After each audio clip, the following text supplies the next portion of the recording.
창세기 48장 16절에서 20절까지 말씀 제가 봉독하겠습니다. 나를 모든 환난에서 건지신 여호와의 사자께서 이 아이들에게 복을 주시며 이들로 내 이름과 내 조상 아브라함과 이삭의 이름으로 칭하게 하시오며 이들이 세상에서 번식되게 하시기를 원하나이다. 요셉이 그 아버지가 오른손을 에브라임의 머리에 얹은 것을 보고 기뻐하지 아니하며 아버지의 손을 들어 에브라임의 머리에서 므낫세의 머리를 옮기고자 하여 그의 아버지에게 이르되 아버지여 그리 마옵소서. 이는 장자이니 오른손을 그의 머리에 얹으소서 하였으나 그의 아버지가 허락하지 아니하며 이르되 나도 안다. 내 아들아 나도 안다. 그도 한 족속이 되며 그도 크게 되려니와 그의 아우가 그보다 큰 자가 되고 그의 자손이 여러 민족을 이루리라 하고 그날에 그들에게 축복하여 이르되 이스라엘이 너로 말미암아 축복하기를 하나님이 내게 에브라임 같고 므낫세 같게 하시리라 하며 에브라임을 므낫세보다 앞세웠더라. 아멘. 우리는 인생을 살면서 하나님이 원하시는 뜻을 분별하며 살아가시는 것이 너무나 중요한데요. 그러나 하나님의 뜻인지 나의 뜻인지 분별하지 못할 때가 너무나 많습니다. 사실상 우리는 생각보다 분별을 잘 못합니다. 우리 집에도 하나님의 말씀인지 자기 고집인지 분별 못하는 학생이 한 명 살고 있습니다. 어제 부부초원 야유회가 야외에서 계획되어 있었고 저도 개회 선언 및 시작 기도를 하러 가기로 되어 있었는데요. 저희 가족도 오랜만에 다 총출동해서 좋은 날씨 가운데 자연도 보고 성도님들과 교제하면서 그렇게 시간을 보내려고 계획했었는데요. 어제 비가 왔었죠. 그래서 장소가 교회로 바뀌었어요. 저는 교회에서 하는 거라면 굳이 우리 아이들을 데리고 올 필요가 없다 생각하여 그냥 아이들을 데려오지 않았어요. 근데 그 소식을 듣자마자 제 딸은 침대로 가서 나라가 무너진 것처럼, 나라가 망한 것처럼 방성대곡을 하기 시작했습니다. 친구들과 놀고 싶었는데 못 놀게 되어서 난리가 난 거예요. 저는 그 사실을 잘 몰랐고 다시 고민하다가 어차피 선생님이 이제 케어하는 분이 계셔서 저는 첫째와 둘째만 데려와야겠다. 그래서 데리러 갔습니다. 두 아이를 데리고 이제 교회에 오는 길에 첫째 아이가 이렇게 말을 하는 거예요. 아빠, 어린이 예배 때 팔복을 배웠는데 애통하는 자는 하나님께서 위로해 주신다고 했는데 하나님이 나를 위로해 주셨어. 아까 침대 위에서 애통해 했는데 이렇게 하나님이 나를 위로해 주셨어. 여러분 잘 들으십시오. 제 아내에게 이 일을 얘기했고 제 아내는 의외의 반응을 했습니다. 그게 애통할 일인가? 너무나 힘들어. 부모가 허락도 안 했는데 엄마 왜 우린 안 가? 엄마는 왜 안 가는 거야? 계속해서 조르고 또 조르고 계속 졸라서 너무나 힘들었다고 얘기했어요. 딸이 울며 통곡하는 그 모습 때문에 엄마는 마음이 힘들었다는 거예요. 여러분, 애통하는 자는 복이 있나니 그들이 위로를 받을 것이며 너무나 귀한 말씀이지만 하나님의 말씀으로 이것을 우리가 깨달았다 할지라도 그걸 통해 누군가를 힘들게 하고 성숙하지 못하는 모습을 보인다면 정말 하나님이 기뻐하시는 뜻이었을까요? 거기서 애통이 그 애통일까요? 여러분, 초등학생 11살, 12살이 말한 거지만 사실 이런 일들이 우리 가운데 너무나 많습니다. 비일비재합니다. 너무나 많이 저도 경험하고 있어요. 하나님의 뜻이라고. 이건 하나님의 뜻이라고. 여러분, 오늘 우리는 생각보다 분별력이 없다는 것을 인정하시고 오늘 구체적인 분별에 대한 사례보다는 분별에 대한 대원칙을 제가 알려드리려 합니다. 우리가 죽을 때까지 마지막 순간까지 꽉 붙잡고 있어야 하는 것은 분별인데요. 오늘 분별하는 것을 놓치지만 않으면 우리의 죽음은 아름다운 죽음이 될 것을 믿고 오늘 야곱의 분별력을 통해 우리가 지혜를 얻어 이 시대를 분별하고 우리 시대적 사명을 분별하고 하나님의 뜻을 분별하는 저 여러분 되길 주의 이름으로 축원합니다. 먼저 사명적 관점으로 분별해야 합니다. 사명적 관점으로 모든 것을 분별하기 시작하면요 다 해결이 돼요. 우리 본문에 보니까 요셉은 그토록 원했던 그 고센 땅으로 자기의 가족들을 다 이렇게 모시고 왔어요. 거기서 거주하게 됩니다. 그리고 하나님 은혜를 부어주셔서 17년 동안 잘 삽니다. 생육하고 번성하게 됩니다. 이제 야곱의 나이가 147세가 되었는데 누가 요셉에게 찾아와서 아버지 야곱이 병들었다 이렇게 요셉에게 말합니다. 요셉은 자기 아들 둘이 있는데 아들 둘을 이제 할아버지에게 데려가는 거예요. 할아버지가 돌아가시기 전에 축복을 받아야 되기 때문이죠. 근데 임종을 앞둔 그 야곱의 반응이 뭔지 아십니까? 요셉이 온다는 소식을 듣고 그 병들어 있는 야곱의 반응은 놀랍습니다. 2절을 다 같이 읽겠습니다. 2절입니다. 창세기 48장 2절입니다. 맨 처음 거요. 이게 창세기인데 제가 전도선지 헷갈리게 제가 말한 것 같습니다. 제가 읽겠습니다. 어떤 사람이 야곱에게 말하되 내 아들 요셉이 내게 왔다 하매 이스라엘이 힘을 내어 침상에 앉아. 무슨 말입니까? 누가 야곱에게 이제 요셉이 온다고 말하니까 누워있던 병들어 있던 야곱이 힘을 내어 침상으로 앉았다는 거예요. 어떻게 이런 일이 벌어질 수 있을까요? 병들어 침상에 누워있는 그가 어떻게 일어날 수 있을까요? 바로 그는 축복을 사명으로 알았습니다. 몸에 기력이 솟아날 만큼 자녀를 축복해야 된다는 그 사명 때문에 몸의 기력이 회복되었다는 거예요. 여러분 고린도후서에 놀라운 말씀이 있죠. 그러므로 우리가 낙심하지 아니하노니 우리의 겉사람은 낡아지나 우리의 속사람은 날로 새롭도다. 할렐루야. 우린 다 늙어가고 있잖아요. 그렇죠? 모두 다 인정하죠? 점점 더 젊어지는 사람은 없어요. 시간이 갈수록 어쩔 수 없이 노화되어 가고 있지만 우리의 겉사람은 늙어지고 있지만 우리의 속사람은 놀랍게도 더욱더 새로워지고 더욱더 아름다워지고 더욱더 생명력 넘칠 줄 믿습니다. 우리의 속사람은 더욱더 성숙되어 가며 더욱더 분별력 있게 된다는 것입니다. 야곱의 경우가 그렇죠. 병이 들어 눈이 어두워졌어요. 죽을 날이 가까워졌지만 사명에 대한 이 분별력은 잃지 않았다는 것입니다. 여러분 한권사님이 아니라 한권사님, 그죠? 한문진 권사님 보행 보조기를 이렇게 끌고 이렇게 오십니다. 이렇게 천천히 예배드리러 오는 모습, 기력을 다해서 저는 사력을 다한다고 생각해요. 하나님을 만나기 위해서 생명을 다해서 걸어오시는 거예요. 그 자체로 은혜가 되는 거예요. 말씀 축제 가운데 부흥회 가운데 계속 그렇게 참석하시는 겁니다. 네, 하나님 은혜입니다. 할렐루야. 정말 하나님의 은혜입니다. 우리는 무엇을 위해서 힘을 다해 일어나십니까? 무엇을 다해서 우리가 사역을 다해 살아가십니까? 생각해 보십시오. 늘 고민하고 늘 애쓰고 있는 그 모습, 힘을 다해서 무엇을 하고 있어요? 여러분, 사명적 관점에서 분별해내야 합니다. 나는 오늘 무엇을 위해 내 힘을 쏟아낼지 결정하는 그 분별력 있는 성도 되길 주의 이름으로 축원합니다. 10절 읽겠습니다. 창세기 48장 10절 시작. 이스라엘의 눈의 나이로 말미암아 어두워서 보지 못하더라. 요셉이 두 아들을 이끌어 아버지 앞으로 나아가니 이스라엘이 그들에게 입맞추고 그들을 안고. 아멘.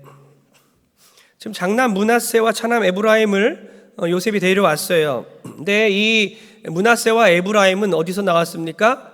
애굽에서 나왔어요. 요셉이 애굽에서 낳은 아들들이에요. 완전 존귀한 자들이에요. 다른 손주들과 다른 자녀들과 비교가 안 됩니다. 왜죠? 아버지는 애굽의 총리죠. 엄마는 애굽 사람이죠. 외할아버지는 애굽의 제사장이죠. 그러니까 여기 애굽에만 있으면 떵떵거리며 살 수 있어요. 금수저입니다. 그런데 지금 생각해보면 어떻습니까? 야곱과 요셉의 관점에서는 그렇지 않아요. 분명히 이 아이들은 신분의 문제가 있는 겁니다. 이제 가나안 땅으로 돌아가게 되고 하나님의 약속이 성취될 텐데 오히려 이들은 잡족이 되는 거예요. 오히려 그 이스라엘 민족의 일원이 되지 않은 것입니다. 그래서 야곱의 눈이 노안이라 잘 안 보이는 상태에서 사람이 분간 못할 정도로 보이지 않지만 이 요셉의 두 자녀, 자기 손주들을 보고 뭐라고 합니까? 분별력 있는 행동을 하는데요. 이들은 내 아들이다. 루벤과 시몬처럼 다른 아들들처럼 이 아들들은 손주가 아니라 내 아들이라 입양하는 겁니다. 입양. 왜 그렇습니까? 호주를 바꾸는 거예요. 아버지가 이제 요셉이 아니라 야곱이 되는 겁니다. 왜 그렇죠? 이들의 출신을 바꾸는 거예요. 이제 이들을 입양하여서 호주를 바꿈으로써 이들이 나중에 12지파의 수장들이 됩니다. 야곱은 하나님의 약속을 믿었고 하나님께서 이스라엘 민족을 번성하게 할 것을 믿었고 그래서 므낫세와 에브라임을 입양하는 분별력 있는 행동을 하는 거예요. 사명적 분별력이라는 거죠. 구원적 관점에서 봐야 된다는 것입니다. 너네 애굽에서 살아라. 여기만 살면 너네는 평생 행복할 수 있어. 이렇게 안 했어요. 애굽에서 잘 성장해라. 높은 자리에 앉아라. 손주들은 이제 앞으로 평생 동안 행복할 거야. 그렇게 생각하지 않았다는 것입니다. 오히려 이들을 입양함으로써 나중에 이스라엘 백성들을 이끄는 하나님의 백성 가운데 리더로 삼았다는 거예요. 그러니까 뭡니까? 중요한 일은 뭐냐? 애굽 여인의 소생이었던 이들의 출신을 바꾸는 것이 이스라엘 백성들의 일원으로 들어오게 하는 것이 더 중요한 거였다는 것입니다. 여러분, 우리 생각할 수 있습니다. 몸이 쇠약해져도 해야 하는 일이 있다. 내 몸은 늙어도 내 영은 날로 새롭도다. 이 사명적 관점에서 분별해야 하는데 애굽의 평안보다 하나님의 약속을 믿고 사는 것이 중요하구나. 세상에서 평생 행복하게 떵떵거리면서 좋은 직장에서 좋은 그런 생활을 하는 것이 중요한 것이 아니라 하나님의 백성의 일원이 되는 게 중요한 것이구나.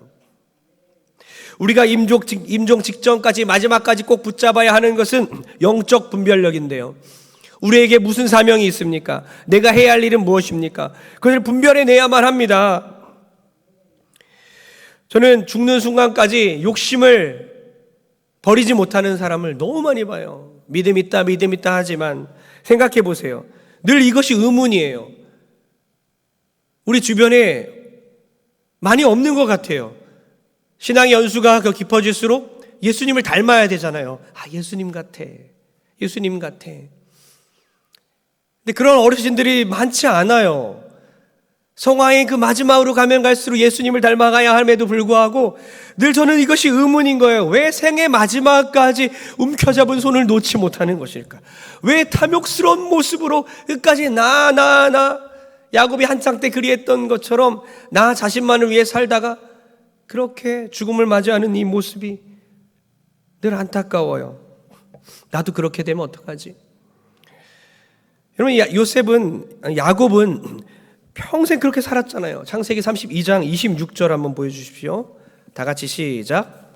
그가 이르되 날이 세려하니 나로 가게 하라. 야곱이 이르되 당신이 내게 축복하지 아니하면 가게 하지 아니하겠나이다. 이것이 좋게 해석될 수 있지만 사실 평생 동안 자기 복받기 위해 노력한 그런 야곱의 모습을 한눈에 볼 수 있는 거예요. 평생 동안 형 에서로부터 복을 빼앗았잖아요. 아버지를 속였잖아요. 그리고 도망가잖아요. 형한테 죽임을 당할까 봐 평생 도망가는, 이게 장자의 축복입니까? 장자의 축복을 빼앗아 놓고는 도망다니는 인생이에요. 또 삼촌 라반과의 경쟁에서 이겼고 또 라반으로부터 또 피해 다니고 도망가는 인생이에요. 평생 그렇게 도망가며 복받기 위해서 움켜잡는 인생을 살다가 뭐라고 합니까? 자기 인생을 130년 동안 살아놓고서 험악한 인생이라고 하지 않습니까? 무슨 뜻입니까? 내 인생은 재앙입니다. 정말 재앙의 수준이라고 말하는 거예요. 이것이 정말 장자의 축복이라면 나는 장자의 축복을 받을 수 없다. 이게 정말 장자의 축복이라면 다시는 받지 않겠다 싶을 정도로 인생이 재앙 같은 인생을 살았어요. 왜요? 평생 복을 움켜잡기 위해서 평생 내가 잘 되기 위해 살은 거예요. 그러나 하나님은 그를 완전히 바꿔주셔서 남은 그 17년의 인생은요, 요셉을 다시 만나게 하셨고 바로 왕을 축복하는 인생, 그리고 그 손주들을 축복하는 인생, 영적인 분별력으로 사명적 존재가 되게 했다는 거예요. 우리도 지금부터 그렇게 살아야 할 줄 믿습니다. 말년에 가기 전에 지금부터 평생 동안 주님이 오실 그때까지 다른 사람을 축복하며 움켜잡은 손을 놓으며 많은 사람들을 위로하고 복을 주는 그런 사명적 존재 되길 주의 이름으로 축원합니다. 말 한마디라는 시가 있어요. 우리 성도님들 다 교양 있는 분들이죠. 그렇죠? 제가 아름다운 시 한 편 읽겠습니다. 졸지 마십시오. 부주의한 말 한마디가 싸움의 불씨가 되고 잔인한 말 한마디가 삶을 파괴합니다. 쓰디쓴 말 한마디가 증오의 씨를 뿌리고 무례한 말 한마디가 사랑의 불을 끕니다. 은혜스러운 말 한마디가 길을 평탄케 하고 즐거운 말 한마디가 하루를 빛나게 합니다. 때에 맞는 말 한마디가 긴장을 풀어주고 사랑의 말 한마디가 축복을 줍니다. 할렐루야. 이 아름다운 말 한마디가 우리에게 주어졌습니다. 우리 그리스도인들은 이 말 한마디를 통해서 사람을 살리는 능력이 있습니다. 하나님 우리에게 말 한마디를 주셨고 우리는 사람을 그냥 기쁘게 하는 것뿐만 아니라 그걸 넘어서서 축복하고 위로하고 복음 전하고 하나님의 말씀을 선포하는 그런 말 한마디의 능력을 갖는 모든 성도 되길 주의 이름으로 축원합니다. 그래서 야곱은 병들어 힘이 없으나 힘을 내어서 축복을 했고 또 어떻습니까? 약속을 바라보면서 자녀를 입양하여 이스라엘 민족의 일원으로 삼은 것처럼 우리도 오늘부터 자녀 세대를 축복하는 여러분 되길 바랍니다. 여러분의 자녀를 축복해 보세요. 손을 얹고 축복하시고 너무 멀어졌다면 문자로 축복하시고 위로하시고 찾아가셔서 안아주시고 기도해 주시고 어색하지만 오랫동안 문자도 한 번도 안 보냈지만 용기를 내서 축복의 문자를 한번 보내보십시오. 그 말 한마디가 그 사람의 영혼을 살릴 줄 믿습니다. 성도와 이웃을 위해서도요 축복하며 기도해야 합니다. 누가복음 6장에는 이런 말씀이 있죠. 다 같이 읽겠습니다. 6장 28절 시작. 너희를 저주하는 자를 위하여 축복하며 너희를 모욕하는 자를 위하여 기도하라. 아멘. 너희를 저주하는 자를 위하여 뭐죠? 축복하죠. 네. 너희를 저주하는 자를 위하여 더 저주하라가 아니에요. 얘는 이 눈에는 눈 하면서 달려가서 막 너는 죽었어. 이게 아니라 저주를 받았을 때는 오히려 그를 축복하는 거예요. 그 다음 뭐죠? 모욕하는 자가 있어요. 너는 나를 모욕했어. 이런 게 아니죠. 모욕을 받았으면 더 그를 위해서 기도하는 여러분 되길 주의 이름으로 부탁드립니다. 우리는 지금부터 마지막 날까지 무엇을 하면서 살아야 할지 분별해내야 하는데요. 주여 내 눈이 어두워져도 주여 내가 병들어가도 영적 분별력을 주소서. 주여 그리하여 우리 육체는 낡아지나 내 속사람은 새롭도다. 이 고백이 우리의 고백이 되길 주의 이름으로 축원합니다. 두 번째 중요한 분별된 관점은 뭐냐? 하나님의 주권적 관점에서 분별하는 것입니다. 뭐라고요? 하나님의 주권적 관점입니다. 본문에 보니까 요셉은요 두 어린 아들을 데려왔어요. 야곱의 발 아래 앉힙니다. 그러면 어떡합니까? 오른손으로 야곱이 이제 첫째 므낫세를 그리고 왼손으로 둘째 에브라임을 이렇게 축복해야 하는데 그렇게 하라고 앉혔음에도 불구하고 야곱은 손을 이렇게 바꿔서 어디 아프신가? 손을 이렇게 축복합니다. 이런 돌발 행동을 합니다. 이렇게 축복하는 것이 당연하기 때문에 이렇게 앉혔어요. 첫째 장자를 오른손으로 축복하라고 둘째 차자를 왼손으로 축복하라고. 근데 야곱은 이러고 있는 겁니다. 여러분 그 14절 한번 읽겠습니다. 14절입니다. 시작. 이스라엘이 오른손을 펴서 차남 에브라임의 머리에 얹고 왼손을 펴서 므낫세의 머리에 얹으니 므낫세는 장자발을 엇바꿔 얹었더라. 아멘. 엇바꿔서 이렇게 얹었어요. 여러분 오른손은 지금 차남 에브라임에게 가 있고 왼손은 장남 므낫세에게 가 있습니다. 이게 지금 창세기 48장의 주요 내용이에요. 가장 중요한 메시지입니다. 그림 한번 보십시오. 돌발 행동을 하고 있는 거예요. 예, 저러고 있는 겁니다. 저기 야곱이 누가 부축해주고 있는데요. 렘브란트의 그림인데요. 손을 이렇게 엇바꿨어요. 장남과 차남이 저렇게 앉아 이렇게 해야 되는데 이러고 있어요. 요셉이 깜짝 놀랐어요. 왜 이러고 계신 거지? 이것을 뜯어 말리고 있는 장면이 나옵니다. 여러분, 왜 오른손으로 장남을 축복할까요? 오른손이 의미하는 상징이 있기 때문이에요. 오른손은요, 그의 백성을 구원하는 하나님의 능력을 말하고요, 오른손은요, 천지를 창조하신 하나님의 능력을 말하는 거예요. 그래서 히브리인들에겐 당연히 오른손이 장자에게 가야 되는 겁니다. 오른손의 축복은 장자에게 임해야 돼요. 장자는요, 자기 모든 동생들을 다 감독할 권리를 갖고요, 그리고 나중에 상속받을 때에 2배의 상속을 받습니다. 그러니 장자의 축복을 오른손으로 받아야 된다는 것입니다. 그런데 지금 야곱은 엇바꿔 축복을 했습니다. 요셉이 놀라죠. 요셉이 막 뜯어 말립니다. 그러면서 뭐라고 합니까? 18절과 19절을 다 같이 읽겠습니다. 시작. 그의 아버지에게 이르되 아버지여 그리 마옵소서. 이는 장자이니 오른손을 그의 머리에 얹으소서 하였으나 그의 아버지가 허락하지 아니하며 이르되 나도 안다 내 아들아 나도 안다 그도 한 족속이 되며 그도 크게 되려니와 그의 아우가 그보다 큰 자가 되고 그의 자손이 여러 민족을 이루리라 하고. 아멘. 야곱은 하나님의 주권을 믿었습니다. 그 당시 장자가 축복받는 것이 너무 당연하지만 그 전통보다, 당연한 것보다, 옳고 그름의 문제보다 하나님의 주권을 믿고 행동한 거예요. 그의 아우가 그보다 큰 자가 될 것이다, 여러 민족을 이룰 것이다. 우리 야곱이 지금 변한 것입니다. 어떤 일이 떠오릅니까? 제 아버지 이삭이 눈이 어두웠을 때에 아버지를 속이고 형 에서를 속이고 분장하잖아요. 변장하잖아요. 형처럼 그 눈이 어두운 것을 틈타서 속여서 장자의 축복을 뺏지 않습니까?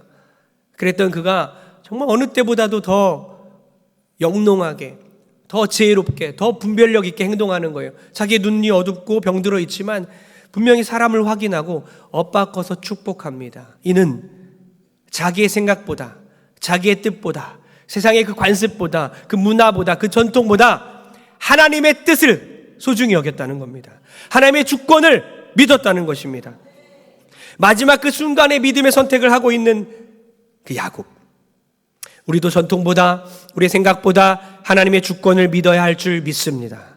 이해가 안 가도 하나님의 주권을 믿어야 합니다. 이해가 안 가면 왜 그렇습니까? 신앙의 연수가 더 깊어질수록, 더 교회 오래 다닐수록 하나님의 뜻이 나의 뜻과 안 맞으면요, 이해를 못해요. 순종하지 못합니다. 그러나 분명히 영적인 분별력이 더 있어야 하는데요, 이 하나님의 주권적인, 그 하나님의 주권의 근거에서 분별력이 있어야 된다는 거예요. 영국의 유명한 설교자 찰스 스펄전 목사님에게 한 남자가 찾아왔다고 해요. 한 남자가 그 스펄전 목사님에게 이렇게 말했다고 합니다. 저는 다른 지역의 교회를 다니는 그리스도인입니다. 저는 매일 아침 묵상 기도를 하는데요, 어느 날 최근 며칠 동안 하나님께서 계속해서 저에게, 목사님에게 찾아가서 10파운드를 받을 수 있다고 말했습니다. 돈을 받고 나면 하나님께서 나에게 어디에 쓸 건지 그때 알려주신다고 했습니다. 어쩌면 좋을까요? 사실 그 남자는 뭐예요? 하나님을 이용해서 돈을 뜯어내려는 사기꾼이었어요. 그 남자의 의도를 파악한 스펄전 목사님이 이렇게 말합니다. 그 음성이 정말로 하나님의 음성이라면 하나님께서는 저에게도 말씀하셨을 텐데요. 어쩐 일인지 아직 아무 응답이 없습니다. 여기 당신의 집의 주소를 적고 가십시오. 그러면 제가 하나님의 음성을 들으면 그때 10파운드를 보내겠습니다. 이렇게 돌려보냈다는 거예요. 여러분, 하나님의 음성, 하나님의 뜻, 때로는 우리가 개인적으로 오는 그런 감동들, 때로는 그것이 자기 생각이거나 마귀가 주는 음성이 될 수도 있다는 거예요. 우리는 성경으로 분별해내야 합니다. 또 목사님 말씀을 통해서, 교역자들을 통해서 하나님의 말씀으로 분별해내야 합니다. 또 공동체를 통해서 교회에서 예배 가운데 깨닫고 분별해내야 한다는 거예요. 주일 말씀은 들리지 않고 예배는 늘 실패하면서, 그렇게 은혜를 받지 못하면서 영적으로는 죽어가면서 내가 하나님의 음성을 들었다, 이것이 하나님의 뜻이다, 10중 8구 개인적인 생각이거나 마귀의 음성인 거예요. 여러분, 하나님은 그 성도가 속한 그 교회의 설교를 통하지 않고 개인적으로 따로 음성을 주거나 각자 개인이 원하는 방법으로 절대 하나님은 말씀하시지 않습니다. 이 사실 꼭 명심하시고 분별력 있게 행동한 여러분 되길 축복합니다. 무엇이 옳은지 무엇이 그른지 우리는 영적인 분별력을 발휘해야 합니다. 이 하나님의 주권적인 방법으로, 이 하나님의 주권적인 관점에서. 요셉은 이 자녀의 문제에 있어서 분별이 안 되는 거예요. 자녀의 문제에 딱 닥치니까 늘 잘해왔다가 자녀의 문제가 걸리니까 이게 안 되는 겁니다. 할아버지를 막 뜯어 말리는 겁니다. 그 당시에 어떻습니까? 이 장자의 축복은 오른손에 가야 한다는 이 고정관념 때문에, 자기의 생각 때문에 하나님의 뜻을 이해하지 못했어요. 그런데 어때요? 자녀들 중에는요, 오히려 므낫세는 이걸 받아들입니다. 할아버지는 어때요? 에서가 야곱을 막 죽이려 하지 않았습니까? 그런데 이 첫째 손자는요, 손자 시대가 가서는 손주 므낫세는 에브라임을 받아들여요. 이것을 인정합니다. 그래서 자녀들이 더 낫죠.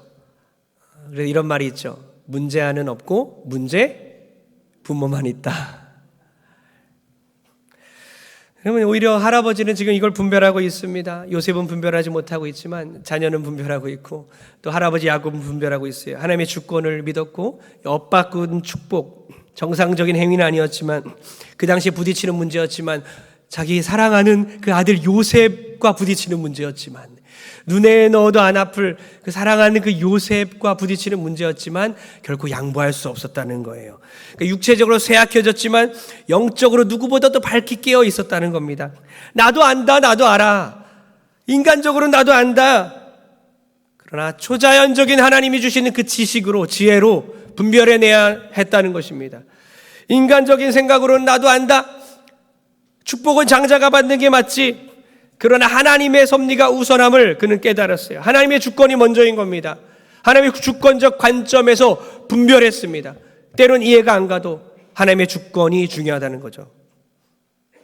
여러분, 파스칼은요, 젊어서부터 질병을 갖고 있었어요. 몸이 약했고 그 병 때문에 일찍 죽게 됐습니다. 죽기 전에 그의 기도가 너무나 아름답습니다. 이렇게 두 마디를 했습니다. 이 질병의 고난 앞에서 믿지 않는 자처럼 행동하지 않게 하소서. 또 이렇게 말합니다. 이 고난을 이해하려 하지 않겠습니다.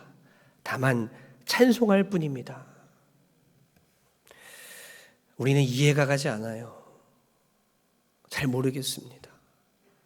그러나 하나님의 뜻이, 하나님의 주권 가운데 진행될 때에 그 하나님의 뜻을 받아들이고 이해 안 가도 순종하는 분별력 있는 사람 되길 주의 이름으로 축원합니다. 그래서 어떻게 합니까? 우리 하나님의 뜻을 이해 못하고 때론 잘 모르겠지만 순종해야 되는데요. 자녀의 결혼 문제에 있어서도 그래요. 돈과 성품과 여러 가지 있어요. 사랑, 서로 돈을 좀 잘 버는 것 같아요. 성품도 괜찮은 것 같아요. 저 사람 좋은 사위인가 보다. 서로 사랑한대요. 됐다, 끝났다. 마지막으로 하나 묻죠. 그래도 교회는 좀 다녔으면. 우선이 아니라 맨 마지막 요거라도. 그러면 안 돼요. 하나님의 주권을 믿는다면 더 중요한 것, 믿음을 우리가 볼 줄 알아야 합니다. 정말 무엇이 중원디? 그렇죠? 무엇이 중원디? 바로 믿음이 중요한 거예요. 하나님의 주권이 중요한 거예요. 우리도 똑같지요. 육적으로 봤으면, 세상적 관점으로 봤으면 어때요? 우리가 여기 있을 이유가 없어요. 이스마엘이 아니라 이삭을 선택했고, 에서가 아니라 야곱을 선택했고, 많은 형들보다 막내 다윗을 선택했는데, 하나님은 주권적 관점에서 그렇게 선택했다면 우리가 하나님의 자녀가 될 수 있는 그 조건이 뭡니까? 육적으로 볼 때는, 세상적으로 볼 때는 저부터 시작해서 여기 있을 이유가 없어요. 그러나 하나님은 주권적 관점으로, 주권적 선택으로 하나님이 우리를 딱 집어서 여기에 앉혀 놓으신 줄 믿으시기 바랍니다. 그러니 모든 문제들도 내 관점으로, 내 뜻대로, 세상적인 관점으로 보는 게 아니라 하나님의 주권적 관점에서 바라보는 저 여러분들에게 주의 이름으로 축원합니다. 결론을 내립니다. 전도서 1장 2절을 다 같이 읽겠습니다. 시작. 전도자가 이르되 헛되고 헛되며 헛되고 헛되니 모든 것이 헛되도다. 솔로몬은요, 모든 부귀 영화를 누렸지만 결국에는 그의 말년에는요, 다 헛되다, 아무것도 아니구나, 이런 게 중요한 것이 아니었구나, 그렇게 고백을 하죠. 그러나 사도 바울은 말년에 뭐라고 고백합니까? 디모데후서 4장 6, 7, 8절 제가 읽겠습니다. 6절 제가 읽습니다. 전제와 같이 내가 벌써 부어지고 나의 떠날 시각이 가까웠도다. 7절, 나의 달려갈 길을 마치고 믿음을 지켰으니 이제후로는 나를 위하여 의의 면류관이 예비되었으므로 주곧 의로우신 재판장이 그날에 내게 주실 것이며 내게만 아니라 주의 나타나심을 사모하는 모든 자에게 도니라. 할렐루야. 이 사도 바울의 고백이 우리의 마지막 고백이 되어야 될 줄 믿습니다. 그래서 두 가지 기억하십시오. 사명적 관점에서 분별하라. 하나님의 주권적 관점에서 분별하라. 할렐루야. 제가 아주 좋은 찬양을 접했는데 그 가사를 읽어드리겠습니다. 연평안 씨, 조찬미, 임성규 같이 걸어가기 팀이 우리 교회 한 두세 번 오지 않았습니까? 거기서 미발표된 곡인 것 같은데요. 사랑하는 친구를 먼저 천국으로 보내고 이 땅에 남아서 천국에 있는 그 친구에게 인사하는 그런 내용 같아요.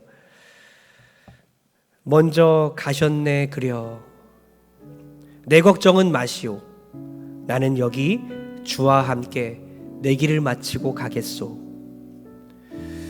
먼저 보시겠네 그려 다 얘기해 주시오. 나는 여기 주와 함께 그날을 그리며 걷겠소. 더 웃어보겠소. 더 위로하겠소. 당신을 만나는 그날까지 주를 더 전하겠소. 더 용기 내겠소. 더 힘내보겠소. 주님을 만나는 그날까지 주를 더 그리겠소. 남김없이. 먼저 가셨네 그려 우리의 감사하오. 그대 거기 주와 함께 날 위해 기도해 주시오. 성도님들, 사랑하는 남편, 아내, 부모 혹은 사랑하는 자녀를 먼저 천국에 떠나 보내셨습니까? 주님 품에서 천국에 있는 그 사람이 우리가 어떻게 살다가 함께 재회하기를 바랄까요? 바로 우리는 오늘부터 남을 축복하며 살고 남을 위해 복음을 전하며 살고 기도하며 살다가 함께 만나야 될 줄 믿습니다. 더 웃고 더 용기 내고 더 힘내어 살다가 그렇게 천국에 간 우리 선진들을, 우리 가족들을 만나는 저 여러분 되길 주의 이름으로 축복합니다.